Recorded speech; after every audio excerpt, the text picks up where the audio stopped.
अब एक मैं आपको एग्जाम्पल दे देता हूं इसके विरोध में। पहला एग्जाम्पल संविधान विरोधी, दूसरा एग्जाम्पल लोकतंत्र विरोधी, तीसरा एग्जाम्पल संविधान के बेसिक स्ट्रक्चर का वायलेशन। अच्छा, ये ज्यादातर बोल कौन रहा है? कौन बोल रहा है? ये जोर से बोलो भाई। ये वन नेशन इलेक्शन का विरोध कौन कर रहा है? सबसे ज्यादा कौन कर रहा है?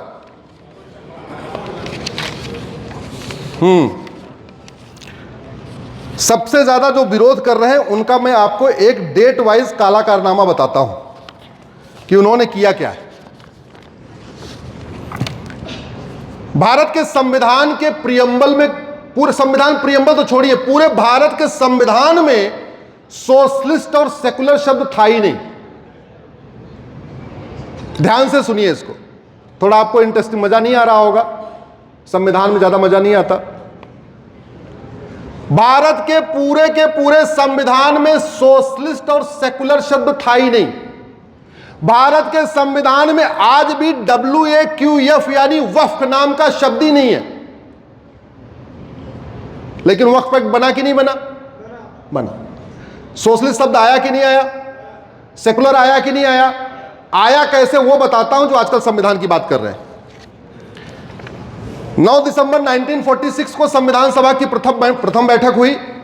13 दिसंबर 1946 को पहली बार संविधान पे चर्चा हुई। याद रखिए, जो प्रियम्बल है वो संविधान का लक्ष्य है, तो इसलिए सबसे पहले ये प्रियम्बल पे चर्चा हुई और प्रियम्बल पे टारगेट सेट हो गए, प्रियम्बल के गोल, संविधान का गोल तय हो गया, फिर संविधान बनना शुरू किया। 24 जनवरी 1947 को प्रियम्बल अडॉप्ट हो गया।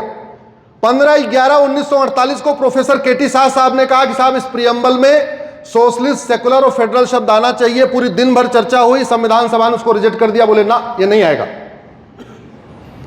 3/12/1948 को प्रोफेसर KT साहब ने फिर अमेंडमेंट डाला, बोले काम करो, सोशलिस्ट, सेकुलर, फेडरल तीनों नहीं ले सकते तो कोई बात नहीं, सेकुलर ले लो। थोड़ा कंप्रोमाइज किया, फिर दिन भर चर्चा हुई, संविधान सभा ने कहा ना सेकुलर नहीं आएगा। 6 दिसंबर 1948 को फिर चर्चा हुई, जोरदार विरोध किया गया, फिर से प्रस्ताव गिर गया और 17 अक्टूबर 1949 को फाइनली संविधान का प्रियम्बल अडॉप्ट हो गया। 27 फरवरी 1967 को गोलकनाथ केस का एक फैसला आया, संविधान सुप्रीम कोर्ट के 5 जजों की बेंच का। उन्होंने कहा कि सरकार के पास बेसिक स्ट्रक्चर को बदलने का अधिकार नहीं है। तो फिर सवाल आया कि संविधान का बेसिक स्ट्रक्चर है क्या? तो हमारी गोलकनाथ केस में सुप्रीम कोर्ट ने कहा कि जो प्रियम्बल में equality, justice, liberty, fraternity, unity, national integration, democracy लिखा हुआ है, यही बेसिक स्ट्रक्चर है। तो इनडायरेक्टली सुप्रीम कोर्ट की 5 जजों की बेंच ने कह दिया गोलकनाथ केस में कि आप प्रियम्बल को बदल नहीं सकते।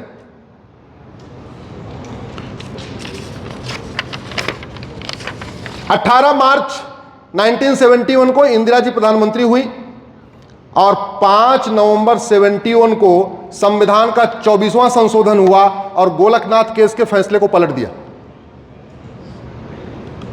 5 जजों की बेंच का जो फैसला था गोलकनाथ केस का कि आप संविधान का बेसिक स्ट्रक्चर नहीं बदल सकते, उसको पलटने के लिए संविधान में संशोधन करके बोला कि ना हम पलट सकते।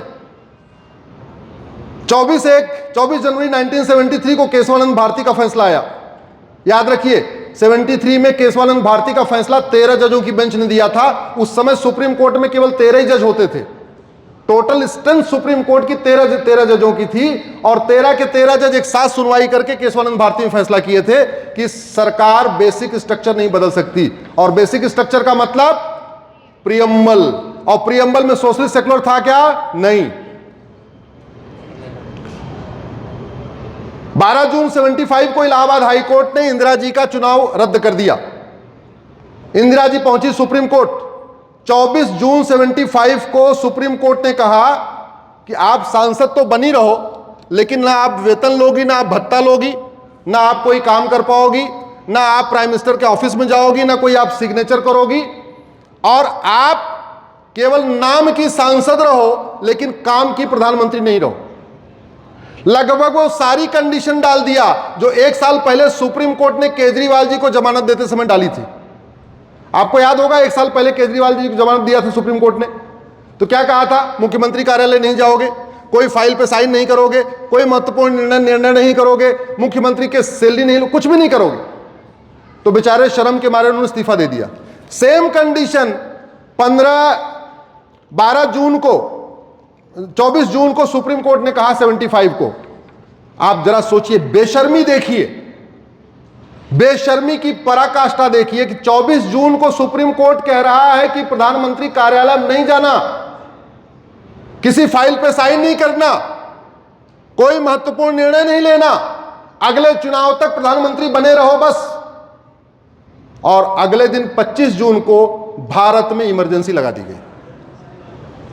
और केवल इमरजेंसी नहीं लगाई, उसके बाद 1 अगस्त को संविधान का 38वां संशोधन किया और यह कहा कि जो हमने इमरजेंसी लगाई है इसको सुप्रीम कोर्ट रिव्यू नहीं कर सकता, क्योंकि उस इमरजेंसी के खिलाफ पीआईएल फाइल हो गई थी। तो उस पीआईएल पे सुप्रीम कोर्ट ने सुनवाई करे, उसके लिए एक और संशोधन कर दिया। उसके बाद 10 अगस्त को 29वां संशोधन किया, बोला प्रधानमंत्री के ऊपर मुकदमा नहीं चल सकता। आप जरा सोचिए, सुप्रीम कोर्ट कह रहा है कार्यालय नहीं जाना और धड़ाधड़ संविधान में संशोधन हो रहा है। 18 मार्च 76 को लोकसभा का टेन्योर भी पूरा हो गया। लोकसभा कितने साल के लिए होती है? 5 साल।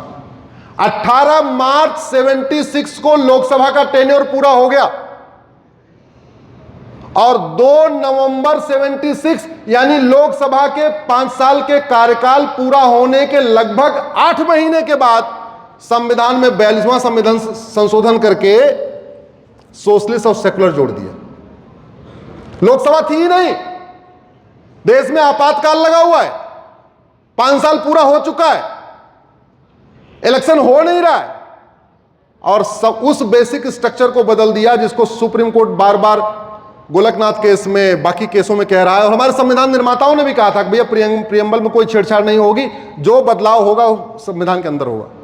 और आज उसी पार्टी के नेता जिन्होंने गलत तरीके से सोशलिस्ट जोड़ा, गलत तरीके से सेकुलर जोड़ा, संविधान में मजहब के आधार पर एक भी कानून नहीं बनाना साफ साफ लिखा हुआ है और मजहब के आधार पर कानूनों की पूरी लिस्ट बना दिया, वो कह रहे हैं कि 1 नेशन 1 इलेक्शन नहीं होना चाहिए।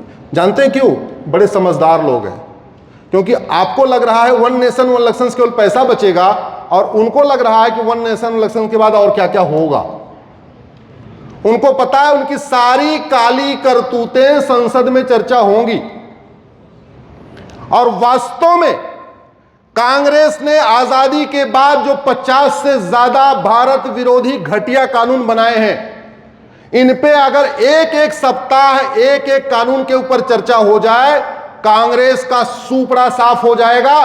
कोई पढ़ा लिखा व्यक्ति, कोई समझदार व्यक्ति और खास तौर पे यूनिवर्सिटी के बच्चे, कॉलेज के बच्चे, जो टीचर हैं, जो जज हैं, जो भी समझदार लोग हैं, ये कांग्रेस को जिंदगी में कभी वोट नहीं करेंगे, नफरत करना शुरू कर देंगे। ऐसा कानून बनाया। तो इसलिए मैं चाहता हूं 1 नेशन 1 इलेक्शन हो, क्योंकि 1 नेशन 1 इलेक्शन से हमारे पास 55 महीने होंगे जहां हम बाकी काम नहीं, केवल और केवल अच्छे चीजों पे चर्चा कर पाएंगे और अच्छा कानून बनेगा तो देश बदलेगा। बहुत सारे लोग सोचते हैं समाज बदलेगा तो देश बदलेगा। मैं इसका थोड़ा उल्टा सोचता हूं, हो सकता मैं गलत भी हूं। मेरा मानना है कि आप कानून बदलिए तो सोच बदल जाएगी। क्योंकि वही व्यक्ति फ्लाइट में जाता अलग व्यवहार करता है, मेट्रो में चलता अलग व्यवहार करता है और ट्रेन में चलता अलग व्यवहार करता है। व्यक्ति वही है, केवल नियम अलग अलग है। मेट्रो का अलग नियम है, फ्लाइट का अलग नियम है, नॉर्मल ट्रेन का अलग नियम है। समाज बदल के व्यवस्था बदलने में टाइम लगता है, ऐसा व्यक्तिगत मेरा मानना है, मैं गलत भी हो सकता हूं। लेकिन नियम कानून सिस्टम बदल के समाज को बहुत तेजी के साथ बदला जा सकता है। क्या कारण है कि भारत में पत्थरबाजी होती है, भारत में दंगे होते हैं और जापान सिंगापुर तो छोड़ो, दुबई में दंगा नहीं होता। क्या कारण है कि दुबई में जहां मात्र 10% हिंदू हैं, वो होली मनाते हैं तो कोई दिक्कत नहीं आती, और जहां 50% भारत में हिंदू हो जाते हैं, वो अगर होली मनाते हैं तो वहां पुलिस लगाना पड़ता। संभल में 10% हिंदू हैं, और दुबई में भी कितने हिंदू हैं? 10%। दुबई में पुलिस नहीं लगाना पड़ा होली में, होली के दिन, लेकिन संभल में पुलिस लगाना पड़ा कि नहीं? जोर से बोलिए जरा। लगाना पड़ा, और बड़ी मात्रा में पुलिस लगाना पड़ा। मैं वो विजुअल देख रहा था जब पुलिस का पूरा पहरा चल रहा था। मैंने सोचा जब 2025 में इतना पुलिस लगाना पड़ रहा है होली मनाने के लिए, तो 2050 में क्या होगा संभल में? सठे साठ्यम समाचरित। भारत और दुबई, भारत और सिंगापुर, भारत और जापान, भारत और चीन में अंतर यह है, हम भगवान श्री राम की पूजा करते हैं और वो लोग राम नीति को लागू करते हैं, और राम नीति है भय बिन होए न प्रीत। Bharat Dubai, Bharat Singapore, Bharat Japan, Bharat रूस, भारत चीन में अंतर यह है, हम भगवान कृष्ण की पूजा करते हैं और वो कृष्ण नीति लागू करते हैं, सठे साठ्यम समाचरित। दुनिया में जहां राम नीति है भय बिन होए न प्रीत, जहां कृष्ण नीति है सठे साठ्यम समाचरित, वहां शांति है, समृद्धि है, खुशहाली है, विकास है। और नहीं तो अलगाववाद है, कट्टरवाद है, जिहाद है, मजहबी उन्माद है, घूसखोरी है, कमीशनखोरी है, जमाखोरी है, मिलावटखोरी है, कालाबाजारी है, नशा तस्करी है, मानव तस्करी है, सोना तस्करी है, लब जिहाद है, लैंड जिहाद है, धर्मांतरण जिहाद है, घुसपैठ जिहाद है। भारत को सुरक्षित बनाना है तो 1 नेशन 1 इलेक्शन होना चाहिए, और अंग्रेजों के और कांग्रेस के 100% कानून खत्म होने चाहिए। आज इतना टाइम नहीं है कि मैं एक एक कानून के ऊपर चर्चा कर सकूं, बस एक सिंगल लाइन कहता हूं, एक भी अंग्रेजी कानून छूटा तो सुरक्षा चक्र टूटा, और एक भी कांग्रेसी कानून छूटा तो सुरक्षा चक्र टूटा। जैसे दुर्योधन ने लाक्षागृह बनाया था ना, वैसे ही अंग्रेजों ने कानून का लाक्षागृह बनाया।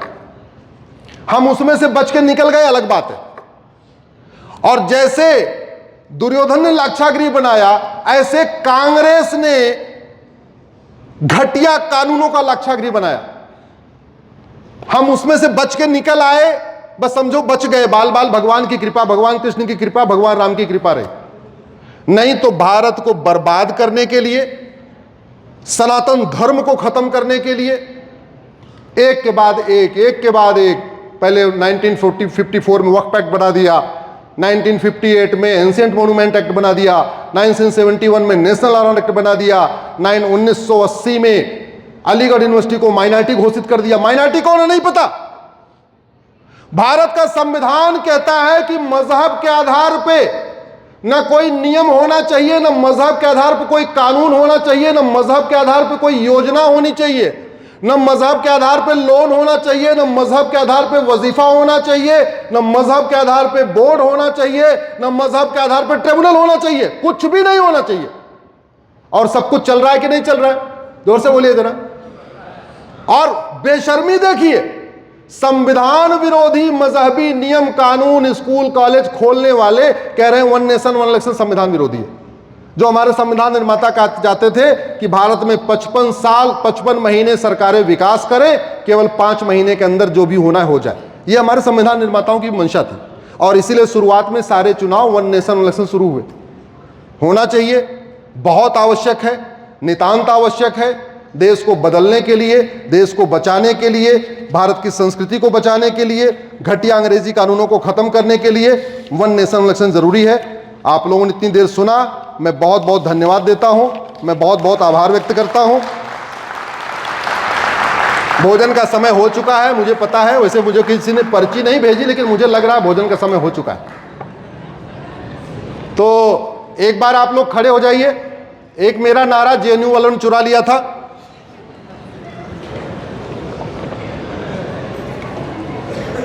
उस नारे को हम रिक्लेम कर रहे हैं।